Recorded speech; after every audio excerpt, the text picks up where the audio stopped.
Élèves et bienvenue dans le corrigé de l'examen national de physique. Donc, c'est un sujet qui peut être fait par toutes les options.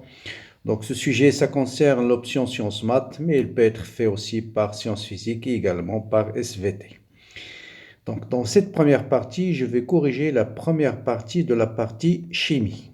Donc, le sujet, bien sûr, vous pouvez le télécharger dans la description de la vidéo. Bien, dans cette première partie, on va s'intéresser à l'étude de quelques réactions de l'acide salicylique. Donc voilà les données. Donc dans l'acide, voilà sa forme que je vais noter dans l'exercice tout simplement AH. Toutes les mesures sont effectuées à 25 degrés. Ça veut dire qu'AE c'est 10-14. On va dans la masse molaire de l'acide. Donc juste un petit mot avant de démarrer. Donc vous voyez bien que c'est un acide carboxylique. Pourquoi on l'appelle acide carboxylique? Parce qu'il possède tous les acides qui sont de la forme un radical COOH sont des acides carboxyliques. Donc leur base conjuguée, qu'est-ce qu'il va faire? Cet acide, il va libérer ce proton et il va donner la base conjuguée, c'est celle-là. Donc si par hasard on me demande sa base conjuguée, voilà la base conjuguée de l'acide carboxylique. Donc ça c'est la base. Et ça c'est l'acide, d'accord? Et en général, les acides carboxyliques sont des acides très faibles. Et c'est ce qu'on va vérifier dans l'exercice. Bien, donc on prépare un volume d'une solution d'acide de concentration molaire qui est égal à 0,25 mol par litre, le pH 1,8. Première question, définir qu'est-ce que c'est que le taux d'avancement d'une réaction chimique. Bon, le taux d'avancement, bien sûr, vous savez qu'au taux, c'est x final sur x max. Donc, il suffit de dire ça sous forme d'une phrase. Le taux d'avancement, c'est le rapport entre l'avancement final et l'avancement maximal. En fait, qu'est-ce que ça signifie ça? Imaginez, vous avez une réaction chimique entre un corps A, que je vais noter ici par des molécules, par des grains noirs, et l'eau, par exemple l'eau. Donc, voilà T égale à 0. Imaginons qu'on démarre avec 8 atomes du corps A, 8 molécules, 8 ions, ça dépend de la nature du corps A. Et à la fin, on se retrouve avec 4. Qu'est-ce que ça signifie? Ça, c'est AT égale à la finale. Ça veut dire qu'il y a 4 molécules qui ont réagi sur 8. Et dans ce cas, on va dire le taux d'avancement, c'est 4 sur 8. Ça veut dire le taux d'avancement égal à 50%. Donc le taux d'avancement, ça nous renseigne sur le nombre de molécules qui ont réagi dans une réaction chimique. Si toutes les molécules ont réagi, on va avoir un taux d'avancement est égal à 1, ça veut dire la réaction elle est totale. Bien. Deuxième question, on me dit que montrer que la réaction est limitée. Et là, je vais la montrer par deux méthodes. Pour montrer qu'une réaction est limitée, soit vous montrez qu'au taux est inférieur strictement à 1, donc ça veut dire que c'est une réaction qui est limitée, ou bien supposer que la réaction n'est pas limitée et trouver une contradiction. Donc, je vais faire les deux méthodes. Supposons que la réaction est totale. Donc, si la réaction de l'acide est totale, si la réaction de AH est totale. Ah, ça veut dire quoi? Vous avez AH plus H2O. Si la réaction est totale, je vais obtenir A- plus H3O+. C'est-à-dire, si je démarre avec CV, en excès 0, 0, à la fin, je vais trouver 0 en excès CV et CV. Ça veut dire tout simplement, si la réaction est totale, le pH, ça sera moins log de C. Parce que la concentration d'H3O+, c'est CV sur V, c'est C. Donc le pH est égal à moins log de C. Et on va calculer ce pH. Si on trouve 1,8, la réaction elle est totale. Si on ne trouve pas 1,8, la réaction est limitée. Eh bien, si vous faites moins log égale à moins log de 0,25, avec votre calculatrice, vous allez trouver 0,6. C'est bien sûr différent de 1,8, donc la réaction est limitée. Ça, c'est la première méthode. Deuxième méthode, vous allez calculer tout simplement le taux d'avancement. Donc, cette fois-ci, on va supposer la réaction, si la réaction n'est pas totale. Et dans ce cas, le taux d'avancement, vous savez tous que la réaction d'un acide avec l'eau, le taux d'avancement, ça on l'a fait je ne sais pas combien de fois, le taux d'avancement, taux, ou bien, je dirais ou bien, dans ce cas-là, on va voir, allez, je vais remettre un autre, AH plus H2O donne A- plus H3O plus. Vous allez voir, je mets tout de suite l'état final. Donc, ça sera CV moins X final, X final, X final. Et donc, le taux d'avancement, par définition, c'est X final. Sur X max, bien sûr, c'est C fois V, parce que l'eau, lui, il est en excès. X final sur V, c'est quoi? Ce n'est autre que la concentration d'H3O+. H3O+, sur C. Et donc, si je connais le pH et C, je peux déterminer taux. Donc, directement, je peux dire taux, c'est égal à 10 à la puissance moins le pH sur C. Et si on fait une petite application numérique, ça nous donne 0,0633. Ça veut dire que taux est égal à 6,33%. Vous voyez bien que la réaction, elle est très très limitée, ce qui confirme que tous les acides carboxyliques sont des acides très faibles. Donc voilà les deux méthodes qui permettent de montrer que la réaction est limitée. Donc soit en calculant le taux d'avancement, soit en supposant qu'elle est totale, et on trouve une contradiction avec les données. Question suivante. On nous dit que on note à H l'acide et A- sa base conjuguée, A- sa base conjuguée, déterminer alpha AH, c'est-à-dire la proportion de la forme acide A du couple, et en déduire l'espèce prédominante de ce couple dans la solution.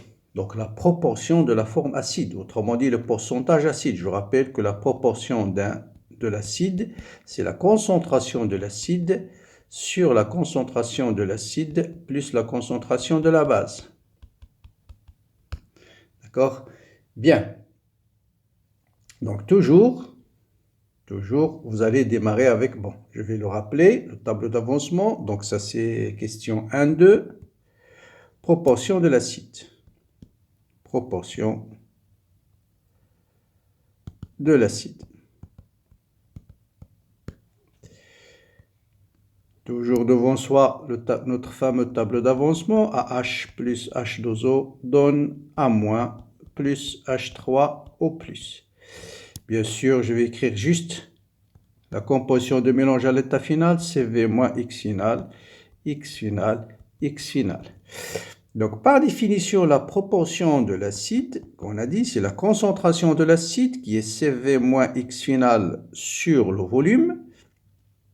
D'accord? Donc, ou bien on va dire concentration de AH directement. D'abord la définition, concentration de AH sur concentration de A- plus concentration de AH, c'est en fait sur C. Parce que, vous voyez bien que concentration de AH plus concentration de A-, c'est CV moins X final plus X final sur V est égal à C. Bien. Donc, on va écrire tout ça est égal à CV moins X final sur C. Et donc ça, sur C fois V, pardon, sur C fois V. Donc c'est V sur V, d'accord? Donc ça c'est juste le nombre de moles sur le X max qui est C fois V. Et ça vous donne 1 moins X final sur C fois V. Donc, la proportion de l'acide, c'est tout simplement 1 moins X final sur C fois V. Or, ça c'est quoi? X final sur C fois V. X final, c'est V, c'est X max. X final sur X max n'est autre que taux. Donc, vous voyez bien que la proportion de l'acide n'est autre que 1 moins taux, tout simplement. Or, on a déjà calculé taux. Donc, il suffit de remplacer taux par 0, donc alpha de l'acide est égal, taux on l'a déjà calculé, voilà, c'est 0,06. Donc, ça vous donne à peu près 0,9367. Voilà où le pourcentage de l'acide, c'est 93% à peu près. Voilà le pourcentage de l'acide. Allez au pourcentage, alpha de H, c'est 93,33, je crois ici. Bon, vous vérifiez, 67,67%. Voilà. Bien sûr, on peut déduire tout de suite que le pourcentage de la base, c'est 1-, c'est taux. Vous voyez bien que le pourcentage de la base n'est autre que le taux de dissociation de la base n'est autre que le taux d'avancement dans le cas d'une réaction de l'acide avec l'eau. Donc le pourcentage de la base n'est autre que taux. Donc alpha de 1- n'est autre que 6,33%. Voilà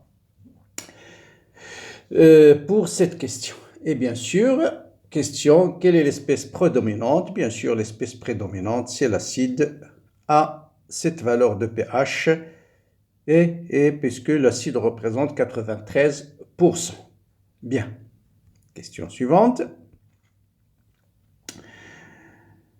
Déduire, vérifier que le pKa est égal à 3. Bon, on connaît le pourcentage de l'acide, on connaît le pourcentage de la base, et vous avez une relation directe entre le pourcentage de l'acide, le pourcentage de la base et la valeur de pKa. Donc, valeur 1,3, valeur du pKa. Or, vous savez toujours, si vous avez pH, vous avez les concentrations, il faut penser toujours à la relation pH égale à pKa plus log du concentration de A- sur la concentration de AH. Et ça, c'est tout simplement pKa plus log, je vais diviser en haut et en bas par C, par C, par C. Ça, c'est le pourcentage de la base divisé par le pourcentage de l'acide. Voilà. Et vous voyez bien que si le pourcentage de l'acide est égal au pourcentage de la base, pH égale à pKa. Donc je vous rappelle le fameux tableau. Voilà. Vous avez ici le pourcentage de l'acide. Et vous avez, pourcentage de l'acide. Voilà. Et vous avez le pourcentage de la base. Et lorsque le pourcentage de l'acide égale au pourcentage de la base, le pH égale cette valeur-là, c'est pKa. Bon, on a déjà calculé le pourcentage de l'acide, on a calculé le pourcentage de la base, et donc le pH, ou bien le pKa, c'est égal au pH moins log de 6,33 divisé par 93,67, et ça, c'est à peu près égal à 3. Ça, c'est la première méthode. Bien sûr, vous pouvez le calculer par une deuxième méthode classique, c'est que vous savez que la constante Ka, c'est égal à C fois taux au carré sur 1 moins taux. On connaît C, on connaît taux, et même on peut faire ici une approximation, puisque 1 moins 0,06 c'est à peu près égal à 1, c'est de l'ordre de C fois taux au carré. Et donc directement le pKa, c'est moins log de C qui est 0,25 fois taux 0,0633 au carré, et ça vous allez trouver exactement de l'ordre de 3. Voilà la deuxième méthode. Bien sûr là c'est un peu de calcul, mais c'est la même chose, hein, parce que taux il est très petit devant 1, donc Ka je peux l'écrire directement est égal à C fois taux au carré. Vous connaissez C, vous connaissez taux, donc vous pouvez déduire pKa par cette deuxième méthode. Donc voilà pour ce sujet, cette première partie de chimie qui concerne la réaction de l'acide avec l'eau. Calculer le taux d'avancement, la concentration, pourcentage de l'acide, pourcentage de la base et calcul de pKa. Bien sûr, la deuxième partie, ça va concerner le dosage. Je vais les traiter dans une prochaine vidéo. Donc n'hésitez pas à la commenter cette vidéo-là, la partager avec vos amis, likez la vidéo et abonnez-vous si vous n'êtes pas encore abonné pour recevoir les nouvelles vidéos qui seront postées sur la chaîne. Bon courage, bonne préparation et à bientôt.